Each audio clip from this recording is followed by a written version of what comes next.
task. Geez, that girl sure is a hard worker. You can say that again. Though right now, you look far more tired than she does. Me? Fuyu nods. You're tired, right? You should take a nap before dinner. Sure, I'll take a nap.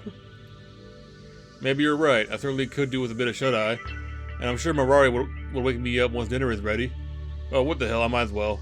I'm going to sleep for a bit, don't let me sleep through dinner, okay? Of course, rest well, human. Smile on my face, I close my eyes once more and sink into the cushioning of the couch.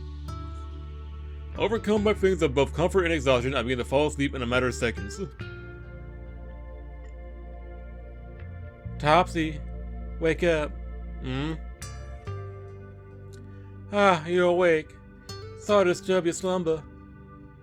Don't worry about it. What's up, Mirari? Is dinner ready yet? Yes, almost, but before that. The fuck is this? The moment I attempt to stand up, I realize what Mirari is staring at. It seems that at some point during my slumber, Fuyu started to snuggle up against my body, ultimately succumbing to the urge to nap.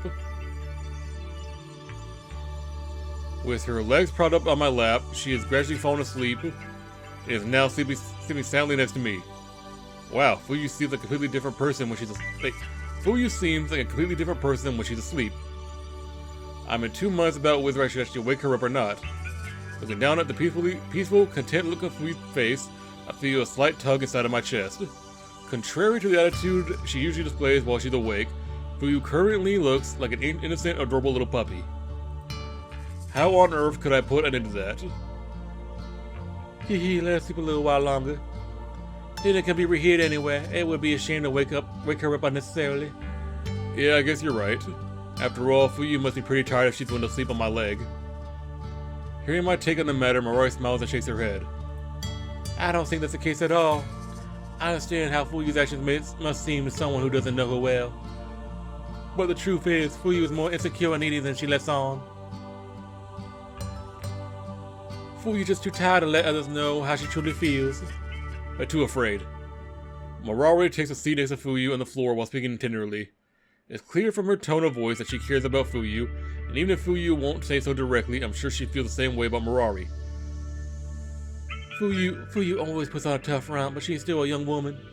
She's been pushing herself to a frightful degree these past few days. Were it not for a moment like this, I think she would collapse under the weight of it all. Fuyu's trying so hard to make everything right. No matter what I say to her, all she can think about is bringing me back home and returning to our clan. Hearing Mirari's words on Fuyu's actions, my impression of Fuyu begins to improve. I start to stroke the fierce young girl's head, treating her like a pet despite the displeasure she has already expressed to the end. Nonetheless, in her current state, Fuyu doesn't possess the presence of mind to reject my goodwill. Instead, her body moves on its own, Fuyu's head moves towards my hand, and as though begging me to continue petting her. Still fast asleep, Fuyu licks my forearm as I continue to pet her. Seeing that, Mirari lets out a soft sigh. If only Fuyu was as honest when she was awake. If she was, then maybe the three of us could truly stay like this after all. Stay like this? You mean, in my cabin? Rather than avert her gaze or retract her words, as she has until now, Mirari looks down at Fuyu's sleeping face with a smile. After a few seconds of silence, Mirari opens her mouth once more, starting with an unexpected motion. You know, Topsy, there was a time when our pack leader ordered us all to kill Fuyu. What? My eyes and mouth open wide at Mirari's revelation. Rather than address my surprise, however, Mirari simply continues to speak unabated. It's the job of the pack leader to make sure tough decisions are on behalf of everyone. They must do whatever's best, but do what's best, even if others mind hating them for it. The order to kill Fuyu was one such decision. It was during one of the hottest winters of the pack. It was during one of the hottest winters the pack had ever endured. They hadn't found a permanent dwelling like the one in the mountain yet either. He said that we couldn't take care of a runt like her. She would just drag the whole pack down with her and cause us many hardships further down the track. At the time, nobody wanted to agree with him, and yet they all knew what he was right. It was nothing personal. She simply had to die for the sake of the pack. swallowed my words several times as I tried to think of how best to respond to Mirari's revelation. What could I possibly say in response to something so horrible, yet apparently necessary? Rather than risk offending Mirari and her pack by saying something tactless, I decided to ask the obvious question. What happened after that? Fuyu's still alive, so surely something must have happened. Mirari nods. I was only a cub at the time, the same age as Fuyu, so I don't remember any of this myself. But according to my mother, Fuyu's parents rebelled against the leader, saying they couldn't possibly kill their only daughter. And the leader took pity on them? Mirari shakes her head. He exiled them both along with Fuyu. See that if they wanted to raise her, they were on their own, and they would receive no further help from the pack. It was a tough decision, but Fuyu's parents and for Fuyu's parents and our leader, but everyone agreed that that was just how it had. Mirari sighs as she sinks back to the decision her leader came to. Despite her personal feelings about Fuyu, it seems as though she bears no grudge regarding the leader's decision. Cold, heartless, yet always doing what's best for the pack. That's the kind of man our leader was. Not a kind, charismatic leader beloved by followers, but a ruthless man of action. The kind nobody asked for, yet everybody understands that why we needed him. Mirari speaks of the leader with a sad smile on her face. Seeing her mixed feelings come to the surface, a question pops in my mind. Say, Mirari, given that Fuyu always calls you princess, am I right in thinking that the pack leader is? Mirari nods before I've even finished speaking. Yes, that's correct. Our pack leader is, or at least our previous pack leader was, my father. Regretting my question before I even ask it, I press on. Was? What happened to him? Did he step down from the role? In a manner of speaking. My father died 3 years ago, protecting... Well, excuse me. My father died 3 years ago protecting the pack from a bear. Since then, my mother's taken over leading the pack in its place. She's been doing a fine job, especially considering how half-wolves usually think of female leaders. But unfortunately, I don't think the current arrangement will last much longer. Tears appeared in the corners of Mirari's eyes as she recounts her father's courageous death and the burden currently being placed on her mother. Despite Mirari's apparent desire to leave her pack, it's clear that she still thinks of them quite fondly. My mother, she has grown weary in her old age. She does not possess my father's strength, nor does she bear his unyielding will. It's only a matter of time before she is crushed, if not by the weight of her position, then by old age and sickness. When that time comes, the last session will lead to... Mirari opens her eyes wide as she suddenly realizes something. Hurriedly wiping her eyes and nose, she corrects her posture and attempts to clean up her appearance. I'm terribly sorry, Topsy. We were talking about Fuyu, weren't we? My apologies. It was selfish of me to begin prattling about my own circumstances like that. Before I disagree with her, Mirari goes back to talking about her dear friend Fuyu. When my father died, it was decided that we needed to increase the size of our pack to make up for disappearance. Seeing this as an opportunity to rejoin the pack, Fuyu's family came to us. They're right now stronger than ever, expressed a desire to return to our side. Bearing no personal grudge for the circumstances which led to their departure, they agreed to my mother's conditions of their return, that Fuyu's family would serve mine forevermore. Since that day, Fuyu and I have been together, whether we liked it or not. And of course, over time, the two of us have grown close. Fuyu has become like a sister to me, and I cherish her more than anything.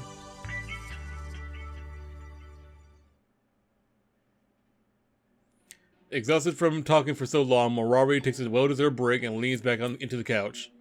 Between making dinner, talking without pause, and recalling memories she best left forgotten, Mirari quickly depleted what energy she had left. I figured Mirari had her reasons for not wanting to tell me about her situation, but it looks like once she got started, she couldn't stop. Who knows how long she's been holding it all in, wanting to get that off her chest. I may not know much about half-wolves, but I get the feeling from her story that they aren't exactly a touchy-feely type. What's all this racket about? Awakened by Mirari's story, Fuyu raises her head and begins to rub her eyes sleepily. Oh, morning, princess. Good morning, Fuyu. Evening? That's right. I'm not the first one that you should be greeting. Huh? Fuyu raises an eyebrow at Mirari's giggles. Rather than wait for Fuyu to notice me, I place my hand on her shoulder. Are you awake now, Fuyu? Why? Fuyu tries to jump back in surprise. However, since she's still sitting on my lap, her actions serve only to bring the two of us even closer together. Why is a human? Fuyu's face turns bright red in an instant as she realizes where she is and what she's doing. Sitting on my lap, looking at my face from so close that we could be kissing, words could to fail her. Explain properly. Calm down, Fuyu. You fell asleep on my lap while waiting for dinner to take, that's all. Dinner?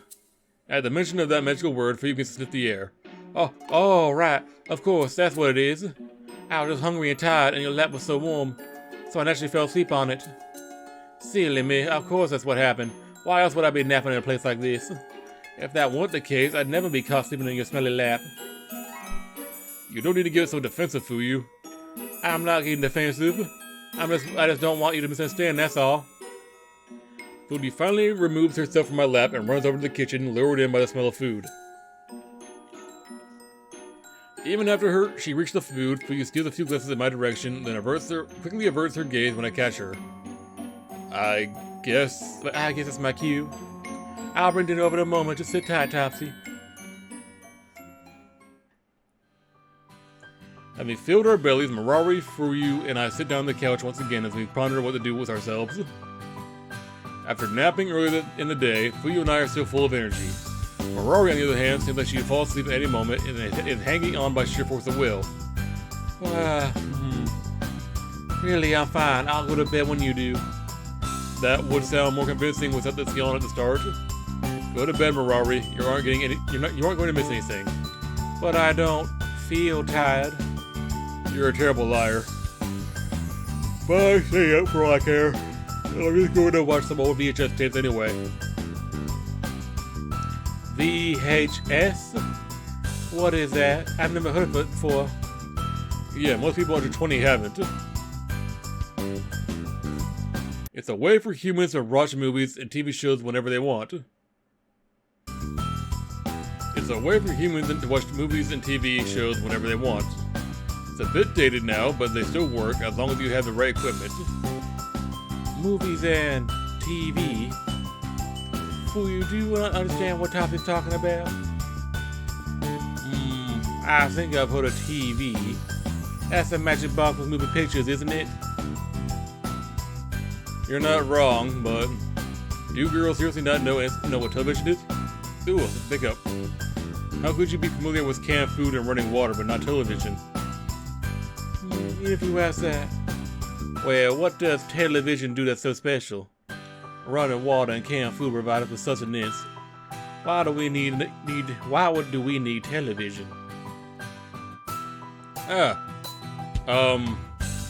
You actually do have a point there. Television has a couple of uses, but it's mostly for entertainment. Pull out a box filled with VHS tapes and place it in front of the two wolf girls. Inside the box are dozens of tapes still in their original cases to cover art and all. These are VHS? That's right. Pick one you'd like to look up and we'll watch what's on it. Okay. Rari and Fuyu start looking through the box of old tapes. After searching for a few seconds, they each pull out a single tape.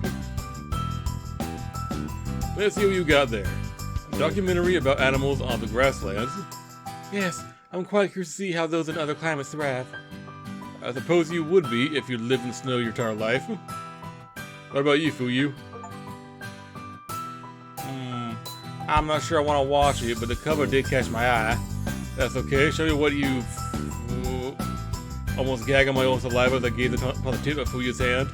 On the cover is a young blonde woman with a large chest, dressed in nothing but a revealing swimsuit.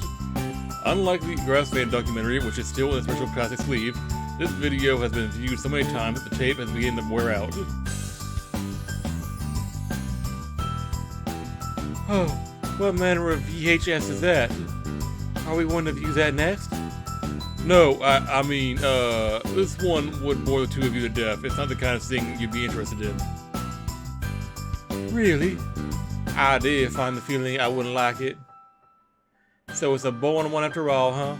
Oh, yes, quite boring. I'll just put it back in the box way at the bottom so we don't wind up picking it up out again. I breathe a sigh of relief as the two wolf girls allow me to slip up the path without a fight.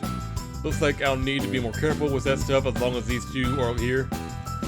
I've been able to do things at my own pace until now, but I can't be so careless when guests are over.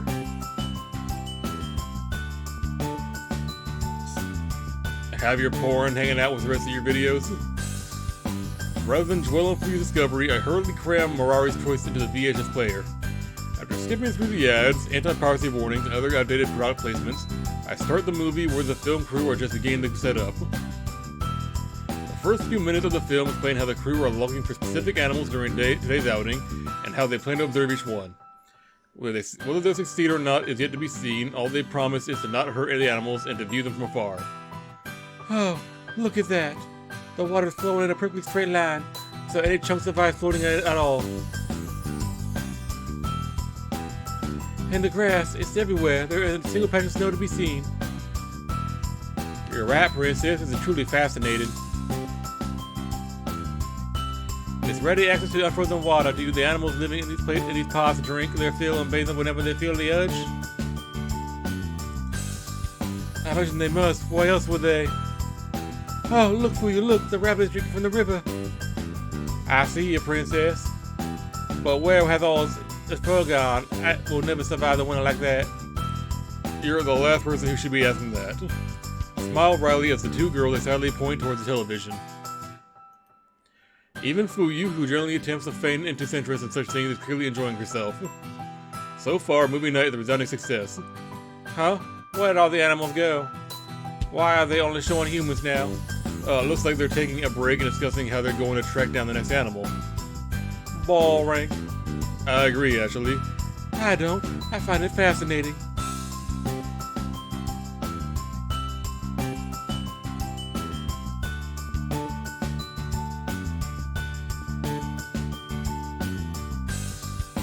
The humans are all huddled together to hold a strategy meeting, just like we would. I think the people you're watching might claim that you have that backwards. Oh look, a human city. Yeah, they're even further away from the grasslands now. They're going back to the studio to talk about some experts. My, that building is enormous. Are most human buildings as big as that? Oh, and the number of people. I've never seen so many human beings before now. How nice it must be to live there. With one eye still glued to the television, Mirari starts to pull on my trousers. Tell Mirari about the city. The city is convenient, but it's not that great to actually live there. Topsy, you grew up in a city like that? Yeah, kind of. Maybe not quite as busy as that one, though. What was it like? Tell me. Grrr. Hey, Princess, they've gone back to the grassy area now. There are cute animals and everything. You try unsuccessfully to grab Mirari's attention. Why do I keep her name? Fucks me up. Now that the studio has moved away from human civilization, Mirari's focus is solely on yours truly. Fine. Fuyu. In a huff, Fuyu mimics my actions from earlier and clumsily matches the remote control until she succeeds in turning the television off. Fuyu, what's wrong? Nothing. Fuyu pouts as Mirari finally glances towards her. Sensing what's going on, I decided to put Fuyu out of her misery. I suppose it's getting rather late. We can continue watching this video some other time. For now, let's all go to bed. But I want to talk about human civilization. Good idea, human. Or rather, that's what I was thinking. Come on, come here, Princess. Let's go to sleep. Okay then, if you insist. Good night, Topsy. Good night, Mirari. Fuyu. Good night.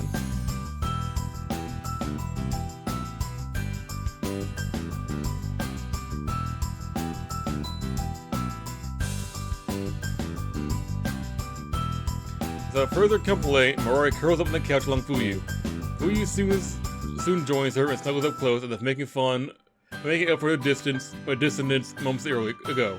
Content to leave the duel just like that, I retreat to my...